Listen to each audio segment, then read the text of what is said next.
চমকে উঠলাম। ঘাড় ফিরিয়ে দেখি আধা অন্ধকারে দীর্ঘাকৃতি একটি ভদ্রলোক, পরনে ধুতি পাঞ্জাবি। বাড়ির মধ্যে থেকে চাপা কান্নার আওয়াজ ভেসে এলো। সেই এলেন, যদি আর একটু আগে আসতেন। আজ সন্ধ্যায় সব শেষ হয়ে গেছে। বিষণ্ণ কণ্ঠে লোকটি বলল, আসুন এখানে।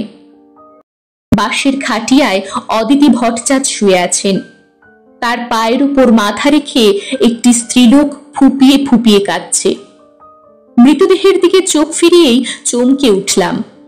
মেরুদণ্ড বেয়ে শীতল শিহরণ বয়ে গেল। এও কি সম্ভব?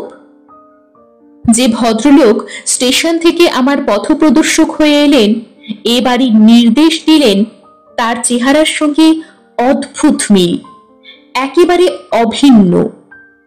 পরলোক যাত্রী কি আমাকে পথ দেখিয়ে এখানে নিয়ে এলেন?